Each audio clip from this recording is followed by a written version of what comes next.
Hi, good morning. ഞാൻ ആശ വിനീഷ്. ഇന്ന് എന്നോടൊപ്പം നമ്മുടെ സുകേഷ് സാറുമുണ്ട്. കഴിഞ്ഞ ദിവസങ്ങളിൽ ഞങ്ങൾ ഒരു പോഡ്കാസ്റ്റ് ചെയ്തിട്ടുണ്ടായിരുന്നു. എന്താണെന്നറിയാമോ? നമ്മുടെ സെക്രട്ടേറിയറ്റ് അസിസ്റ്റൻ്റ് അല്ലെങ്കിൽ യൂണിവേഴ്സിറ്റി അസിസ്റ്റൻ്റ് തുടങ്ങിയ ഡിഗ്രി തലത്തിലെ എക്സാംസ് ഇനിയും വിളിക്കുമോ? അവ വിളിച്ചു കഴിഞ്ഞാൽ എങ്ങനെ പ്രിപ്പയർ ചെയ്യണം? അതിൽ ഇനിയും വരാൻ പോലുള്ള ഓപ്പർച്യൂണിറ്റീസ് ഒക്കെ പറഞ്ഞുകൊണ്ടാണ് ഞങ്ങളൊരു വീഡിയോ ചെയ്തത്. അതിന് ഭയങ്കര റെസ്പോൺസായിരുന്നു. അപ്പം വരുന്നൊരു ക്വസ്റ്റ്യനാണ്, ഇനിയും എങ്ങനെയാണ് ഒരു എക്സാം ക്രാക്ക് ചെയ്യാൻ സാധിക്കുന്നത്? വളരെ ചെറിയ സമയം കൊണ്ട്, അല്ലെങ്കിൽ നമ്മൾ എങ്ങനെ സിസ്റ്റമാറ്റിക്കലി പഠിച്ചു കഴിഞ്ഞാൽ പ്രിലിംസ് ക്രാക്ക് ചെയ്യാം. ഇന്നത്തെ ഞങ്ങളുടെ ടോപ്പിക് അതാണ്. അപ്പം welcome sir. Thank you ma'am. അപ്പം ഇന്നത്തെ നമ്മുടെ ടോപ്പിക്ക് നമുക്ക് പ്രിലിംസ് എങ്ങനെ ക്രാക്ക് ചെയ്യാം, അല്ലേ? അതെ, അതായത് എന്താണത് പറയുന്നത്? അതിനകത്ത് എന്താണ് സാറിന് പറയാനുള്ളത്? നമുക്ക് കുറച്ച് ദിവസങ്ങൾ മുന്നേ തന്നെ സെക്രട്ടേറിയറ്റ് അസിസ്റ്റന്റിന്റെ പ്രിലിംസ് 2 ഫേസുകൾ നമ്മുടെ മുമ്പിലൂടെ കടന്നുപോയി. എക്സാം എഴുതിയ ഉദ്യോഗാർത്ഥികൾ, ഫസ്റ്റ് സ്റ്റേജ് എഴുതിയ ഉദ്യോഗാർത്ഥികളാണ് വളരെയധികം കഷ്ടപ്പെട്ടത്. അതിന്റെ റിവ്യൂസ് നമ്മൾ കാണുന്നുണ്ട്. അപ്പോൾ ഫസ്റ്റ് സ്റ്റേജ് എഴുതിയ ഫസ്റ്റ് സ്റ്റേജിന്റെ ക്വസ്റ്റ്യൻ പേപ്പർ ഇപ്പം എൻ്റെ ഇരിപ്പുണ്ട്. ഈ ഒരു ക്വസ്റ്റ്യൻ പേപ്പർ കണ്ടാൽ തന്നെ ഉദ്യോഗാർത്ഥികൾ തുടക്കത്തിൽ തന്നെ ഭയപ്പെട്ടു പോയി. ഒരു വലിയൊരു ബണ്ടിലാണ് അവരുടെ എത്തിയത്. ഇത് നോവലാണോ ക്വസ്റ്റ്യൻ പേപ്പർ ആണോ എന്നുള്ളൊരു സംശയം പല ഉദ്യോഗാർത്ഥികൾക്കും ഉണ്ടായി. പണ്ടാണെങ്കിൽ PH വളരെ ചെറിയ പേപ്പറുകളൊക്കെ, വളരെ ചെറിയ 1-2 പേപ്പറുകളൊക്കെ തരുന്നതാണ്. ഇപ്പൊ ഇങ്ങനെ വലിയ, ഇപ്പൊ ഇങ്ങനെ ഒരു ബുക്ക്ലെറ്റ് പോലെ നമ്മുടെ കയ്യിലേക്ക് എത്തിക്കഴിഞ്ഞപ്പോഴത്തേക്കും ഉദ്യോഗാർത്ഥികളുടെ ആദ്യത്തെ കോൺഫിഡൻസ് അങ്ങ് പോയി. ഓക്കെ. അപ്പോൾ പിന്നെ ആ ഒരു ലോ ലെവൽ ഓഫ് കോൺഫിഡൻസ്, ആ ഒരു കോൺഫിഡൻസ് കുറവ് വെച്ചിട്ടാണ് പിന്നെ ഈ ഉദ്യോഗാർത്ഥികൾ ഈ ക്വസ്റ്റ്യൻ പേപ്പറിനെ സമീപിച്ചത്. ഓക്കെ. അപ്പൊ അവരുടെ മുമ്പിലുണ്ടായ ആദ്യത്തെ തോട്ടെന്ന് പറഞ്ഞത്, ഇതൊന്നും എന്നെ കൊണ്ട് പറ്റത്തില്ല എന്നുള്ളൊരു തോട്ട്. എന്ന് വെച്ചാൽ ഇപ്പം എന്റെ കയ്യിൽ എത്തിയിരിക്കുന്ന ആദ്യത്തെ തന്നെ നോൺ കോപ്പറേഷൻ മൂവ്മെന്റിനെ സംബന്ധിച്ചാണ്. എന്നാൽ അതുപോലും സ്റ്റേറ്റ്മെന്റ് ടൈപ്പാണ് വന്നേക്കുന്നത്. അപ്പോൾ ഉദ്യോഗാർത്ഥികൾക്ക് ഈ സ്റ്റേറ്റ്മെന്റ് കണ്ട് ഒരു പേടി മാറാത്ത സാഹചര്യത്തിൽ ഈ സ്റ്റേറ്റ്മെന്റുകൾ കൂട്ടി, അതായത് ഏകദേശം ഇതിന്റെ GK പോർഷൻ വരുമ്പോഴത്തേക്കും പകുതിയിൽ കൂടുതൽ സ്റ്റേറ്റ്മെന്റുകൾ മാത്രം. ക്വസ്റ്റ്യൻസ് കൂടുതലും സ്റ്റേറ്റ്മെന്റ് ബേസ് ക്വസ്റ്റ്യൻസ്. പണ്ടത്തെ ഒരു 1 വേർഡ് ക്വസ്റ്റ്യൻസിൽ നിന്ന് കൂടുതൽ സ്റ്റേറ്റ്മെന്റുകൾ ആയിക്കൊണ്ടിരിക്കുകയാണ്. അപ്പം സെക്കൻഡ് സ്റ്റേജിനെ അപേക്ഷിച്ച് ഫസ്റ്റ് സ്റ്റേജിലാണ് സ്റ്റേറ്റ്മെന്റ് ക്വസ്റ്റ്യൻസ് കൂടുതൽ വന്നിട്ടുള്ളത്. അപ്പം അതുകൊണ്ട് തന്നെ ഇതിന്റെ ക്വസ്റ്റ്യൻ പേപ്പറിന്റെ കട്ടിയും കൂടിയിട്ടുണ്ട്. അപ്പോൾ ഈ സ്റ്റേറ്റ്മെന്റ് എല്ലാം കണ്ടു കഴിഞ്ഞപ്പോഴത്തേക്ക് ഉദ്യോഗാർത്ഥികൾ ഈ ഒരു ക്വസ്റ്റ്യൻ പേപ്പറിനെ എങ്ങനെ സമീപിക്കണം എന്നുള്ള ആശയക്കുഴപ്പം ഉണ്ടായി. അത് ഒന്നാമത്തെ കാര്യമായിട്ട് ഫസ്റ്റ് സ്റ്റേജിൽ നമുക്ക് എടുക്കാൻ പറ്റും. സെക്കൻഡ് സ്റ്റേജ് വന്നപ്പോഴത്തേക്കും സ്റ്റേറ്റ്മെന്റുകൾ താരതമ്യേന കുറവാണ്. എന്നാൽ സെക്കൻഡ് സ്റ്റേജിൽ മാത്സ്, മലയാളം പോലെയുള്ള ഏരിയാസിലേക്ക് വരുമ്പോഴത്തേക്കും അവിടെ ഇത്തിരി പിടിച്ചാണ് അവിടെ ഉദ്യോഗാർത്ഥികൾ കിട്ടിയിട്ടുള്ളത്. അപ്പം സ്റ്റേറ്റ്മെന്റ് ക്വസ്റ്റ്യൻസ് താരതമ്യേന കുറവാണ്. GK പോർഷൻസിൽ സ്കോർ ചെയ്യാൻ കഴിഞ്ഞെങ്കിലും മലയാളമൊക്കെ അല്ലെങ്കിൽ മാത്സ് പോലെയുള്ള ഏരിയാസ് ടഫായിട്ട് തന്നെയാണ് നമുക്ക് സെക്കൻഡ് സ്റ്റേജിൽ വന്നിട്ടുള്ളത്. അപ്പോൾ ഇത് രണ്ടും കൂടെ കമ്പയർ ചെയ്ത് കഴിയുമ്പോൾ കട്ട് ഓഫ് എങ്ങനെ വരാം? അതുപോലെ തന്നെ നമ്മളിപ്പോൾ ഈ പരീക്ഷ എഴുതുകയാണെന്നുണ്ടെങ്കിൽ, അത് വീട്ടിലിരുന്നാണെങ്കിലും എക്സാം ഹാളിൽ ഇരുന്നിട്ടാണെങ്കിലും, നമുക്ക് ഈ ഏരിയാസ് ഈസി ആണോ, അതല്ലെങ്കിൽ ഒരു മീഡിയം ലെവൽ ഓഫ് ഡിഫിക്കൽട്ടി ആണോ, അല്ലെങ്കിൽ ടഫ് ലെവൽ ഓഫ് ഡിഫിക്കൽട്ടി ആണോ നമുക്ക് മനസ്സിലാക്കാൻ കഴിയും. കാരണം തീർച്ചയായിട്ടും നമ്മൾ ക്വസ്റ്റ്യൻ പേപ്പറുകൾ നമ്മൾ ഇന്ന് അനലൈസ് ചെയ്യുന്നത് എന്തിനാണെന്ന് ആദ്യം നമുക്കറിയാം. അതായത് ഈ പറയുന്ന അടുത്ത് വരാൻ പോകുന്ന ആൾക്കാർക്ക് ഒരു ഇല്ല, ബൈബിൾ എന്നൊക്കെ പറയുന്ന പോലെ ഒരു ബേസ് ആണ് ഈ കഴിഞ്ഞ കുറെ ഡിഗ്രി ലെവൽ എക്സാംസ്. അതെ, അതായത് നമ്മളിപ്പോൾ ഉദ്ദേശിക്കുന്നത് അതുപോലെ തന്നെയാണ്. ഇപ്പം മാം പറഞ്ഞ പോലെ തന്നെ ഈ 2 പ്രിലിംസിൽ കൂടി നമ്മളൊന്ന് സഞ്ചരിച്ച് നോക്കിക്കഴിഞ്ഞാൽ എങ്ങനെയാണ് ഈ 2 പ്രിലിംസും നമുക്ക് ഈസി ആയിട്ട് ക്രാക്ക് ചെയ്യാൻ കഴിയുക എന്നും, ഈ ഒരു സ്ട്രാറ്റജി വെച്ചിട്ട് ഇനി വരാൻ പോകുന്ന യൂണിവേഴ്സിറ്റി അസിസ്റ്റന്റ്, കമ്പനി ബോർഡ് പോലെയുള്ള എക്സാമിനെ എങ്ങനെ ഈസി ആയിട്ട് കൂളായിട്ട് അപ്രോച്ച് ഹാൻഡിൽ ചെയ്യാൻ പറ്റും. അതാണ്. അപ്പം ആദ്യം നമുക്ക് ഈ 2 ക്വസ്റ്റ്യൻസ് നമുക്ക് ബാക്കിലോട്ട് പിന്നീടുള്ള ഒരു യാത്ര എടുക്കാം. ഇന്ന് നമ്മൾ കൈകാര്യം ചെയ്യാൻ പോകുന്നത്, നിങ്ങൾ ഇവരെങ്ങനെ പഠിച്ചു തുടങ്ങുമ്പോൾ ആദ്യം ക്വസ്റ്റ്യൻ പേപ്പറിനെ മനസ്സിലാക്കുക എന്നുള്ള, ഡിഗ്രി ലെവലിലെ പാറ്റേൺ മനസ്സിലാക്കുക. അതിനുവേണ്ടിയാണ് നമ്മളിപ്പോൾ ഈ പറയുന്ന ഡിഗ്രി ലെവൽ സെക്രട്ടേറിയറ്റ് അസിസ്റ്റന്റ്, ഒരു ക്വസ്റ്റ്യൻ പേപ്പർ സെക്രട്ടേറിയറ്റ് അസിസ്റ്റന്റിന്റെ ലെവൽ 1ഉം ലെവൽ 2ഉം ക്വസ്റ്റ്യൻ പേപ്പർ കൈകാര്യം ചെയ്ത് കാണിക്കുന്നു. അതിൽ നിന്ന് പിന്നീട് SCRTയിൽ അവർക്കൊരു പോക്കുണ്ടാവും, അല്ലേ? SCRTയിലേക്ക് പോകണം. അതോടൊപ്പം തന്നെ നമ്മുടെ മാത്സ്, ഇംഗ്ലീഷ്, മലയാളം പോർഷൻസും എങ്ങനെ കൈകാര്യം ചെയ്യണം, ഇതാണ് നമ്മൾ പറയാൻ പോകുന്നത്. അപ്പം നമുക്ക് ആദ്യത്തെ ഫേസിലെ ക്വസ്റ്റ്യൻ പേപ്പറിനെ ഒന്ന് അനലൈസ് ചെയ്ത് എന്ത് പറയാൻ പറ്റും? ഫസ്റ്റ് ഫേസിലെ ക്വസ്റ്റ്യൻ പേപ്പർ നമുക്ക് അനലൈസ് ചെയ്ത് കഴിഞ്ഞാൽ, നോർമലി നമ്മൾ തുടക്കത്തിൽ തന്നെ പറഞ്ഞ സ്റ്റേറ്റ്മെന്റ് വൈസ് ക്വസ്റ്റ്യൻസ് കൂടുതലായിരുന്നു. എന്നാൽ ഇതിനകത്ത് നമ്മളിപ്പം ഏത് ഉദ്യോഗാർത്ഥി ഏത് സമയം മുതൽ പഠിച്ചു തുടങ്ങിയാലും ഈ കോർ ഏരിയാസ് PSC ഫോളോ ചെയ്യുന്ന ഒരു കാര്യമാണ് ഇപ്പം നമുക്ക് കാണാൻ കഴിയുന്നത്. ഏത് ക്വസ്റ്റ്യൻ പേപ്പർ ഏത് എക്സാംസിലൂടെ പോയാൽ തന്നെ PYQ ആ സച്ച് റിപ്പീറ്റ് ചെയ്യത്തില്ലായിരിക്കും.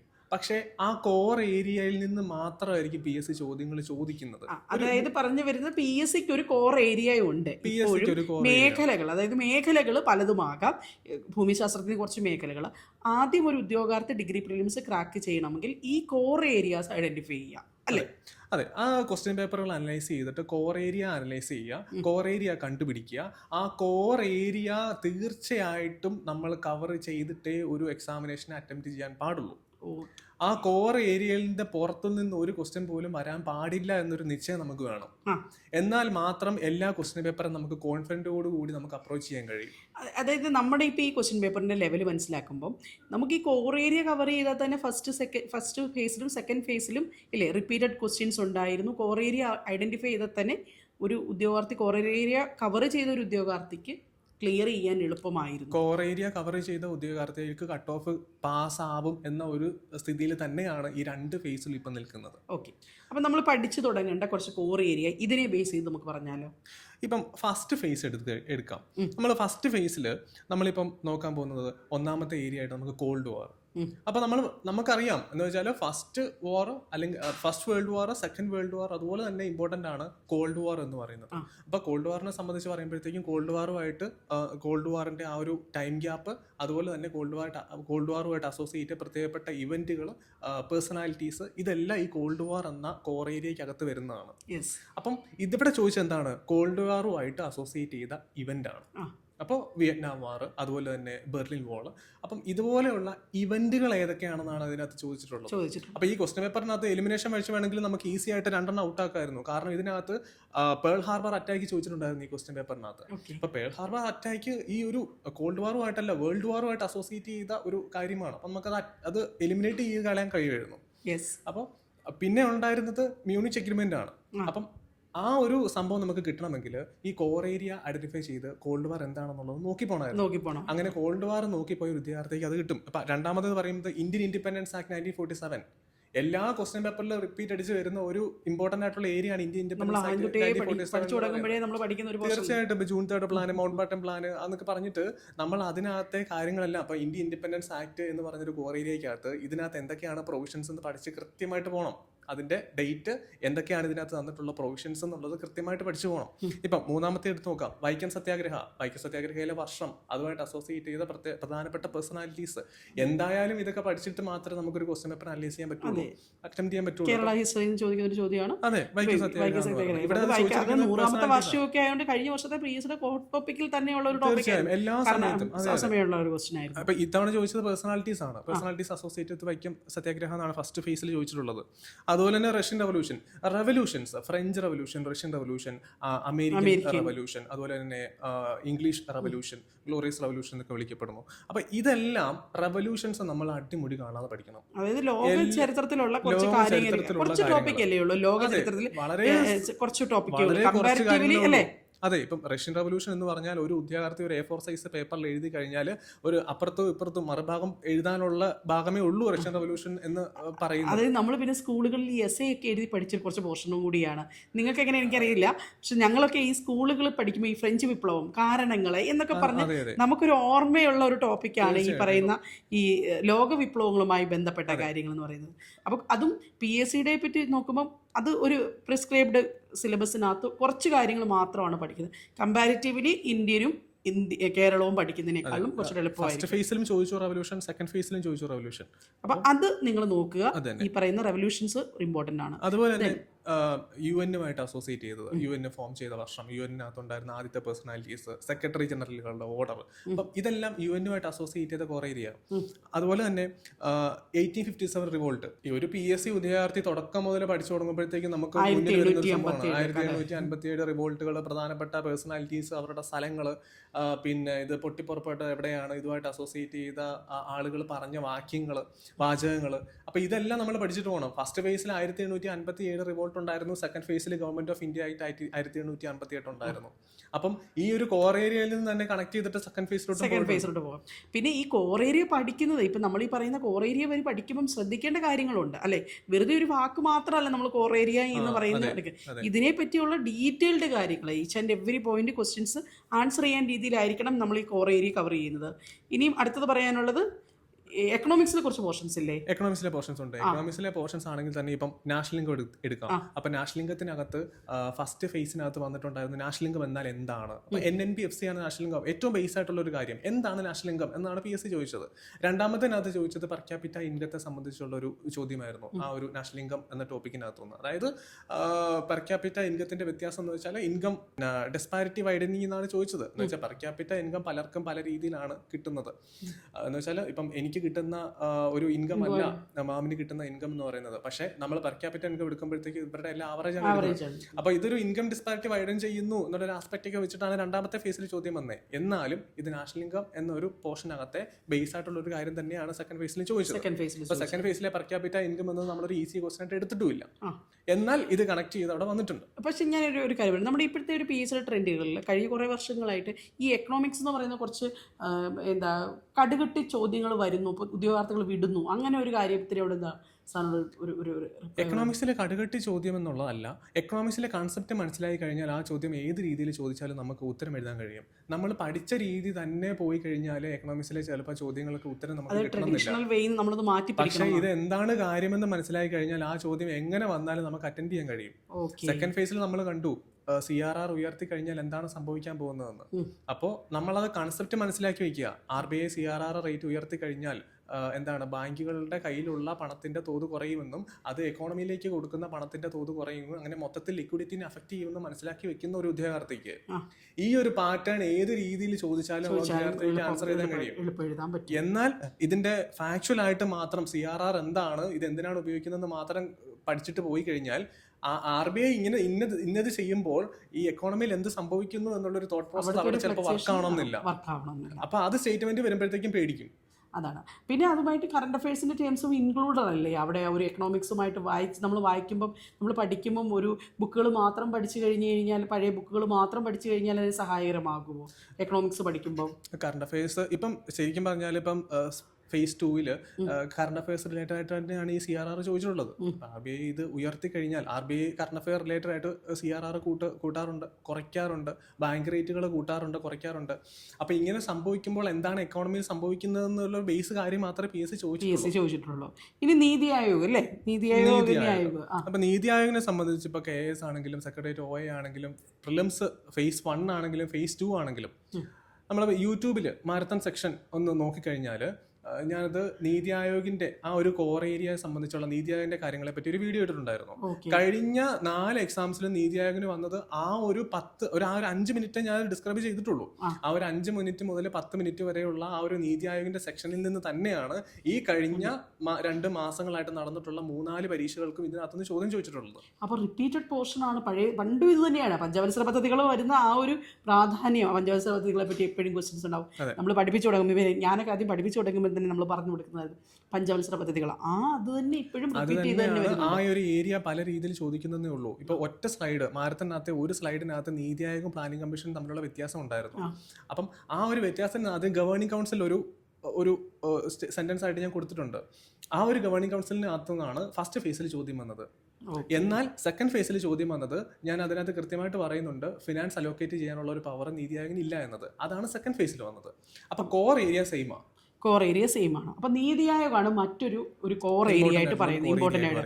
എക്കണോമിക്സ് പഠിക്കാൻ പിന്നെ കൂടുതൽ സമയം വേണ്ടി വരുന്നു മിക്ക വിദ്യാർത്ഥികളും. കാരണം ചിലപ്പം ബാക്ക്ഗ്രൗണ്ട് നമ്മുടെ വ്യത്യസ്തമാകുവാണെങ്കിൽ നമുക്ക് കൂടുതൽ സമയം വേണ്ടി വരുന്നതാണ്. അപ്പം നേരത്തെ പഠിച്ചു തുടങ്ങാൻ നല്ലതാണ് അല്ലേ? എക്കണോമിക്സ് എന്ന് പറയുന്നത് ഉദ്യോഗാർത്ഥികൾക്ക് പേടിയുള്ളൊരു സംഭവമാണ്. എന്നാൽ കൺസെപ്റ്റ് അറിഞ്ഞു കഴിഞ്ഞാൽ ഈ ഏറ്റവും ഈസി ആയിട്ടുള്ള ഒരു സബ്ജക്റ്റും എക്കണോമിക്സ് തന്നെയാണ്. എന്നാൽ അതിന്റെ അടിസ്ഥാനം നമ്മൾ കരസ്ഥമാക്കണം എന്ന് മാത്രം. അപ്പോൾ ഒരു പ്രിലിംസിന് എനിക്ക് തോന്നുന്നു നേരത്തെ പ്രിപ്പയർ ചെയ്യുന്ന ഒരു ഉദ്യോഗാർത്ഥി ആദ്യം തൊട്ടേ എക്കണോമിക്സ് ഒക്കെ ഒഴിവാക്കാതെ നേരത്തെ പഠിച്ചു കൊടുക്കണം. നേരത്തെ മുതലേ പഠിച്ചു കൊടുക്കണം. കൺസെപ്റ്റ് മനസ്സിലാക്കി പോകണം. ഇപ്പം നമ്മൾ ഹിസ്റ്ററിയെ പറ്റി പറയുകയാണെങ്കിൽ ഹിസ്റ്ററിക്ക് നമുക്കറിയാം, തിയറി പഠിച്ചു കഴിഞ്ഞാൽ നമുക്ക് കിട്ടുന്നതാണ്. നമ്മൾ വായിച്ചെടുക്കുന്ന എല്ലാവരുടെയും നോട്ടുകൾ ഏകദേശം ഒന്ന് തന്നെയായിരിക്കും.